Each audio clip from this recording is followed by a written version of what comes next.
Our first transcendental function is an important one, the natural logarithm function. We're going to look at taking the derivative of it and also using it to integrate 1 over u du, which is an exception to the power rule for integration. And where this is going to come from is the power rule of integration. You'll recall the power rule of integration, the integral of x to the n dx is equal to 1 over n plus 1 times x to the n plus 1 power plus c. But you may recall there was an exception. N could not equal -1 or else this part went to 0. So we have the exception. So the question becomes, what about where n is equal to -1? In other words, if we have the function, the integral of 1 over x dx, how in the world do we find that integral? Because there is no power rule of integration for it because it's the exception. So one way to figure this out is to numerically integrate it, since we can't, at least given our current rule system, analytically integrate it. So if we try to numerically integrate 1 over x dx, in other words, we're going to find the area under the curve, we might change the function to integrate from 1 to x, the function 1 over t dt. So we'd start at 1 as a left-hand point, and we go to some point x, either to the right or to the left of 1. Of course, areas to the left of 1 will be negative by definition, but we're going to focus right now on areas to the right of 1. And as an interesting point, let's see what would happen if we would try to find what upper boundary of this integral would give us an area of 1, just to kind of see what would happen. Well, it's interesting to find out that it's a number between 2 and 3, and oh, by the way, that number is about 2.7. And oh, by the way, that number is e. So e is that number that gives you an area of 1 if we integrate it 1 over t dt from 1 to that number being e. This, in fact, leads to a definition of e. E is the point at which the integral from 1 over x of 1 over t dt is equal to 1. That upper bound becomes that number e. And we soon find out that the integral from 1 over x of 1 to x of 1 over t dt is equal to the natural log of x, and that becomes a definition of this very important function for modeling things in our universe called the natural log. And so this is what the natural logarithm looks like. If we choose an upper boundary x that's greater than 1, the natural log is going to be positive because we're integrating from 1 to the right. And again, when that area is equal to 1, x winds up being e, but it'll work for any value greater than 1. And when we integrate y equals 1 over t to the left of 1, in other words, going from 1 to x, where x is less than 1 but greater than 0, we wind up with a negative number for the natural log. X must be greater than 0. We cannot take the natural log of a negative number. Great thing about this, now we can handle that power rule exception.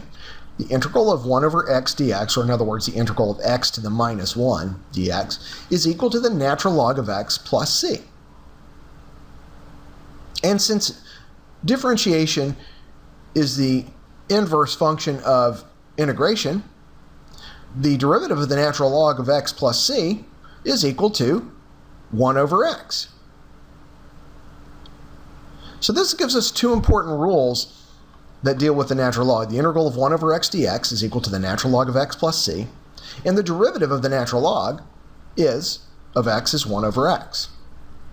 Joke of the day deals with cats, and I'll postulate a theorem that a cat has 9 tails, and we'll try to prove that. So if we accept that no cat has 8 tails, no cat on this planet has 8 tails, and that a cat has 1 tail more than no cat, then therefore a cat has 9 tails. We've got two new rules for dealing with the natural log of x. The integral of 1 over x dx is the natural log of x plus c. X must be greater than 0. And the derivative of the natural log of x plus c is equal to 1 over x. Again, x must be greater than 0. We can generalize this for u being some sort of function of x with a couple of new rules. The integral of 1 over u du, where u is a function of x, is equal to the natural log absolute value of u plus c. That absolute value bar is put there to keep the input to the natural log function being positive. And that is, in fact, the general rule of integration for 1 over u du. In a similar way, the derivative of the natural log of u, again where u is a function of x, is equal to 1 over u du dx, u being greater than 0. It's very similar to the chain rule, where we have to take the derivative of what's inside. So let's do some examples. Let's try to find the derivative of f of x if f of x is equal to the natural log of x minus 2. So we're going to have to let u be equal to x minus 2. So the derivative of f prime of x, is equal to 1 over u, and u is x minus 2, times du. Well, the derivative of x minus 2. Well, since the derivative of x minus 2 is just dx, this function then becomes f prime of x equals 1 over x minus 2. Since the derivative of x minus 2 is just 1, f prime of x becomes 1 over x minus 2 times 1, or just 1 over x minus 2. Let's find f prime of x if f of x equals the natural log of x squared plus 4. A little bit more complicated function. Now we're going to let u be equal to x squared plus 4. So the derivative of f prime of x is equal to 1 over u, 1 over x squared plus 4, times du, which is the derivative of x squared plus 4 with respect to x. So f prime of x then becomes 1 over x squared plus 4, 1 over u, times du, which is 2x.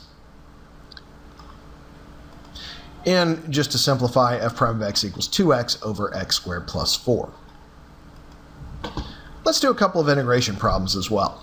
Let's find y if y is equal to the integral of 1 over x plus 3 dx. So what we're going to do is we're going to let u equal x plus 3, and so du will just be dx. So we can rewrite this integral as y equals the integral of 1 over u du, because the x plus 3 is replaced with u, and the dx is replaced with du. So we're using u substitution here. The integral of 1 over u du, as we know from our rule, is equal to the natural log absolute value of u plus c. So all we have left to do is substitute x plus 3 in for u, and so y becomes the natural log of x plus 3, absolute value of x plus 3, plus c. Let's finish off with a little bit more complicated problem of integration, finding y if y is equal to the integral of 6x squared over x to the third plus 1 dx. Now again, with u substitution, you need to look for a function and its derivative.